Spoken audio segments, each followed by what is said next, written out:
Esse é o quadro Nós Comunica do Nós da Nutrição que vocês já conhecem. Conteúdos essenciais em poucos minutos, produzidos pelas nutricionistas colaboradoras do podcast.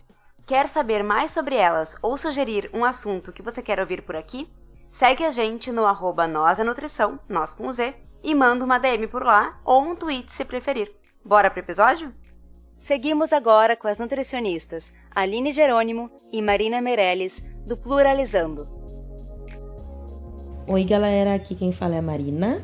Aqui quem fala é a Aline. E nós somos do Pluralizando a Nutrição. Estamos aqui de volta mais uma vez com vocês e o papo de hoje é sobre o Projeto Verão, a academia. Projeto 30 dias, né? Assim que a gente colocou. Aquele projeto que toda a mulher, alguns homens, mas principalmente todas as mulheres, já leram estampado em alguma revista e agora nem precisa abrir mais as revistas nas bancas, né? A gente recebe isso quando a gente abre ali as nossas redes sociais no nosso feed diretamente, né? Perca peso em poucos dias, perca muito em muito pouco. E a pergunta, acho que não quer calar, é o corpo virtual, como é que é? O corpo real no mundo virtual. Será que ele existe? Então não importa a área que você siga da nutrição, qual é a especialização que você fez, as suas crenças, seus princípios, a gente precisa entender que na realidade que a gente vai receber agora é uma chuva de pessoas perguntando como é que se faz para emagrecer ou como é que se faz para crescer. Exatamente, vai chegando a proximidade, não só com o verão, mas verão, carnaval, aquela época de botar o corpo mais pro jogo, né, como se diz. E aí a gente começa a perceber a preocupação, que na verdade muitas vezes vira um desespero das pessoas. No caso dos homens, a gente vê bastante na questão de ganhar massa, né? Então eles querem crescer. E no caso das mulheres, de afinar, né? Querem perder peso. E aquele velho julgamento de quem é que pode ou não usar o biquíni. Quais são os corpos do biquíni, do maiô? Quais corpos que podem ser expostos na praia? Que na verdade a gente sabe a resposta, que os corpos que podem usar biquíni é qualquer corpo, né? Qualquer pessoa deve se sentir bem, se sentir à vontade com biquíni, mas o que a gente vê muito é que a gente é bombardeado de corpos espetaculares, né? Corpos que a gente sabe que muitas vezes não são reais, eles são corpos, como eu falo, vendíveis, né? Aqueles corpos que vendem, que ganham curtidas, que vendem revistas, mas que são corpos cheios de procedimentos estéticos. E não bastasse os procedimentos, a gente ainda tem muitos filtros e muito Photoshop para deixar aqueles corpos ainda assim mais espetaculares e cada vez menos alcançáveis para a maioria da população. Eu ia falar isso agora, né? Por mais que a gente nunca vai ser suficiente, né? Nós, enquanto nutricionistas, nem educadores físicos, para atingir esse objetivo, porque ele não existe. Quando a gente vai parar na internet e mostrar o resultado, prestem atenção no que seus pacientes estão postando também. Nessa utilização de filtros e photoshops. A verdade é que nem a gente mesmo sabe qual é o real resultado, a não ser que a gente possa ver essa pessoa presencialmente novamente. E a questão do padrão todo, né? Porque, na verdade, o padrão, ele nunca é alcançável, né? O padrão, ele muda o tempo todo pra gente nunca conseguir atingir ele, né? Se a gente parar pra pensar, até pouco tempo atrás, aí, 1, 2, 3, 5 anos atrás, início dessa década, a gente teve aí corpos de mulheres que eram corpos gostosos, assim, mulheres musculosas, mulheres, né, com mais volume. E aí agora a gente viu que tá voltando muito a moda do ano 2000, né? Aquelas modas das calças baixas, cinturas bem baixas, e voltou também um corpo mais esguio, mais slim, né? A gente tem referências aí como a Kim Kardashian, por exemplo, que é uma mulher que sempre teve um corpo com muito mais volume, que perdeu bastante peso nos últimos meses aí, e como ela é muita referência para muitas pessoas, e ela conseguiu, assim, meio que perder peso, assim, de uma hora para outra, né? Assim, olhando quem acompanha ela. Como isso também acabou virando uma referência, né? Porque ela é referência, então agora o corpo dela já virou de novo uma referência, né? Já virou um padrão para muitas mulheres, né? Só que nem todo mundo tem toda a assistência que ela tem, e é isso que as pessoas precisam entender. né, todos os recursos que ela tem para conseguir perder 10, 15, 20 quilos, né, em um mês, né, como ela referiu aí, que perdeu muito peso para um evento que ela tinha em poucos dias. Isso foi graças, claro, ela disse que se alimentou e fez exercícios, mas essa não é a realidade da maioria das pessoas, né? Isso é inalcançável praticamente. Agora me veio uma lembrança de uma entrevista que eu assisti, que eu preciso pegar essa referência, mas o que ficou na minha cabeça é o quanto nós mulheres ficamos muito tempo pensando sobre a nossa aparência, sobre a nossa imagem, muito mais do que os homens, muito, muito mais. E sobre os padrões, né, as transições dos padrões também, o momento que a gente está agora, porque até um tempo atrás tinha a referência da Gisele Bündchen como um corpo esguio. Para mulheres brancas, então, o correto é ser uma mulher magra, né? Uma mulher para casar é o estilo Gisele Bündchen. Já uma mulher negra não me parece muito certo quando ela tem um corpo tipo Gisele, porque se espera de uma mulher negra, da famosa mulata, aquele colchão, aquele bundão, os peitos grandes, enfim. Então, todo um estereótipo que foi hipersexualizado. Também tomar cuidado nessa questão da hipersexualização, que é aos olhos de outras pessoas, e não que a gente não possa se expor também, né? Não que a gente se hipersexualize. Eu acho bem delicado a gente falar isso, mas quem é que está nos hipersexualizando? E voltamos ao antigo parâmetro, né, de mulheres para casar e mulheres para o sexo. Então, mulheres negras com corpões são muito referenciadas nesse sentido. E quando eu falo de transição de padrão, aí eu penso na Kim Kardashian também, e nesses traços negroides que hoje estão na moda, né? Então, muito silicone, muita bunda como é que é? Lábios, né? Lábios, preenchimentos labiais. Então, características que são associadas ao corpo negro, né, brasileiro, que estão agora sendo vendidas, né, como algo que pode ser transformado, mas novamente tudo pensando nessa questão estética que parece que se torna muito mais importante para nós mulheres, né? E voltando vou te dar a palavra, Aline. Pode falar à vontade, Mari. A questão da academia, né? O foco, a gente falou da academia, o projeto 30 dias. Como é desafiador a gente entrar numa academia, a gente tem um objetivo às vezes muito diferente de emagrecer ou crescer. Mas parece que com o passar do tempo, se a gente não se ligar, a gente vai entrar nessa onda de novo. A gente acaba mudando o foco, né?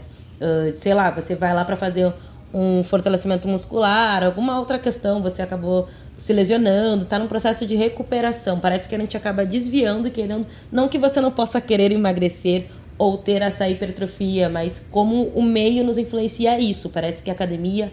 ela é muito mais para estética do que para outras coisas, né? É a imagem que a gente tem desse ambiente. E isso a gente consegue ver até mesmo pelas roupas que as pessoas usam, né? Quais são as roupas que se usam para academia e quem se sente à vontade em usar uma legging ou uma bermuda e um top. Parece que existe um momento do teu corpo que tu pode ser autorizado a usar isso. Senão a gente acaba não se sentindo à vontade. E bom, o projeto 30 dias eu acho que não preciso falar muito, né? O que se perde em 30 dias? É aquela questão de usar o corpo pensando muito mais na estética do que na questão da saúde, né? E eu estava observando esses dias que, pelo menos nas minhas redes sociais, e eu nem faço essa busca, como tem vindo propagandas para mim de clínicas de estéticas. Uhum. Assim, vem assim no feed propaganda de clínicas oferecendo, enfim, procedimentos para aumentar o bumbum, procedimentos para o rosto, procedimentos, enfim, diversos.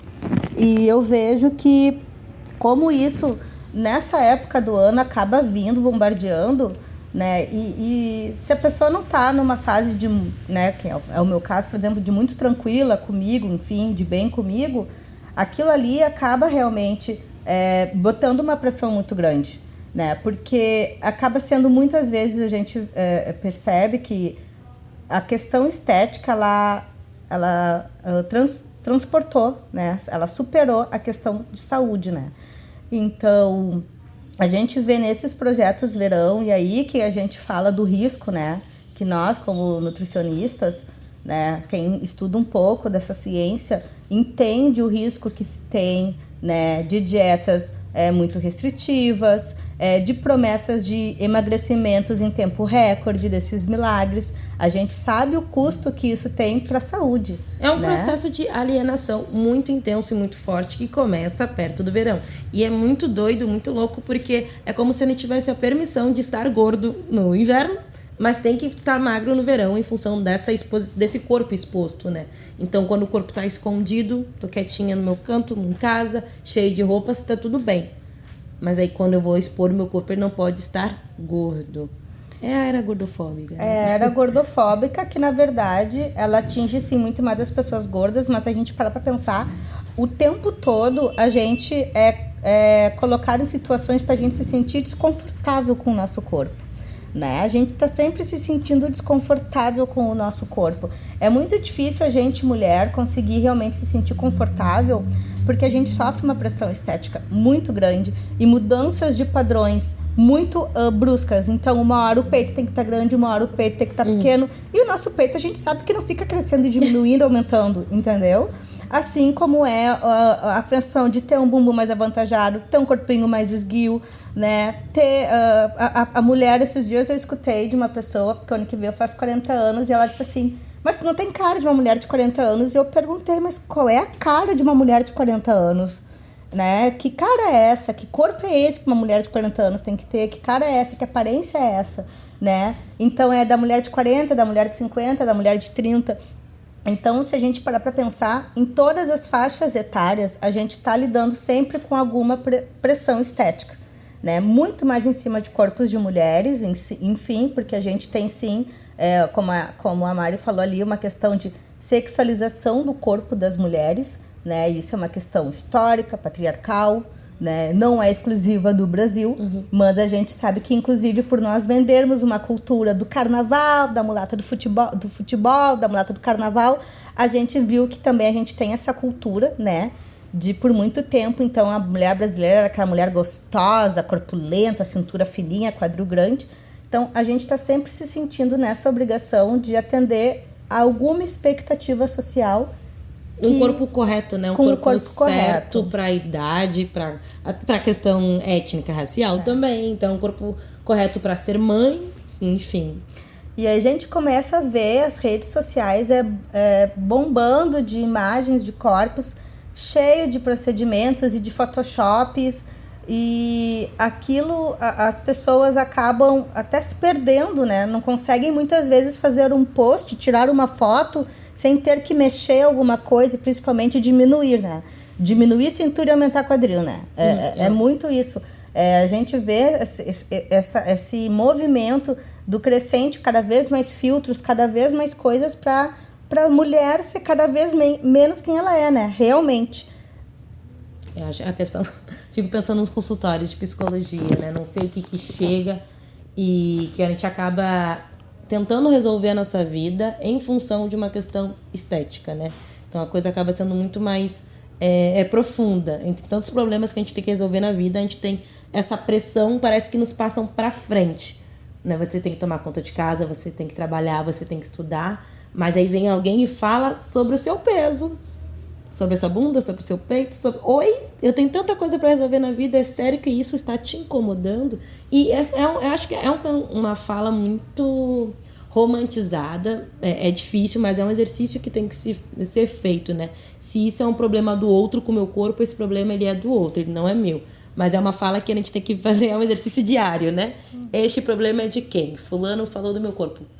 O problema é de quem é que tá incomodado? Na verdade, é muito isso, né? Por que que o meu corpo incomoda o outro? Acho que a questão bate muito nisso, né? O porquê que o corpo de alguém é da conta de outra pessoa, e vai muito também que direito que outra pessoa tem de querer falar ou dar pitaco no corpo de outro, né? Pode ter sua opinião, pode, mas guarda pra si. E a gente vê que não, né? O corpo, assim, ele acaba se sobressaindo a qualquer outra questão. Isso a gente vê, inclusive, a questão muito de gordofobia na área médica, exatamente por isso, né? Quando a pessoa recebe uma pessoa gorda ali, a primeira coisa que ela enxerga é o peso como motivo para qualquer outro tipo de doença, né? Então, o corpo ali, ele acaba falando muito mais que qualquer outra coisa. E é exatamente por isso, né? Porque foi meio que dado um direito às pessoas comentarem e acharem do corpo do outro, né? O que está totalmente errado. Eu acho que eu como nutricionista acredito que a gente tem que ter espaço para todos os corpos. A gente tem espaço para todos os corpos, são 8 bilhões de pessoas, 8 bilhões de corpos possíveis, e a gente tem que ser feliz e se amar com o corpo que a gente tem, e se a gente não estiver feliz, a gente pode sim mudar, mas isso é uma questão nossa e de mais ninguém que cabe a decidir. Como lidar com isso na rede social é isso o nosso grande desafio, né? Que a rede social nos bombardeia. Aí vem a questão que é algoritmos. Enfim, lidar com isso. Então, o que a gente está pesquisando na internet, quais são os perfis que nós estamos seguindo. Eu acho que essa é a grande questão agora, nessa era digital, Quem virtual. nos influencia? Influencia positivamente ou nos influencia deixando a gente para baixo, querendo que a gente se transforme em alguma coisa que talvez a gente nem tinha pensado. Precisa, né? É um defeito que a gente encontra. Tava tudo certo até olhar o perfil de fulana. Eu acho que é sobre quem nos inspira e quem nos deixa para baixo, né? Não encontrei. Enfim, acho que é sobre esse grande filtro, né? O melhor filtro que a gente tem que colocar é sobre como a gente se sente quando se depara com um perfil de fulano ou de ciclano. É um filtro real. Não é sobre inveja, não. É sobre isso. É sobre quem nos inspira. Então, a gente espera ter inspirado quem estiver nos ouvindo, né, a fazer essas reflexões, né? Esperamos que a gente tenha contribuído para trazer esse diálogo, que é bem importante a gente continuar fazendo, né, continuar trazendo isso. E a gente agradece mais uma vez o espaço, o carinho de todos vocês. E é isso. Ficamos, né, para a próxima. Acho que só ano que vem agora. Então, para quem a gente não vê, um bom Natal. Bom final de ano. Beijo. Beijo, galera. Até mais. Até mais. É isso aí, pessoal. Vocês ficaram com mais um Nós Comunica. Se vocês querem entrar em contato conosco, vocês nos encontram em todas as redes sociais por @nozdanutrição, nós com Z, ou vocês podem mandar um e-mail para contato@nozdanutrição.com.br. Vocês podem falar conosco ou falar com as Nutris colaboradoras que estão produzindo esse conteúdo sensacional. Entre em contato conosco. Vamos lá. Abraço. Tchau, tchau.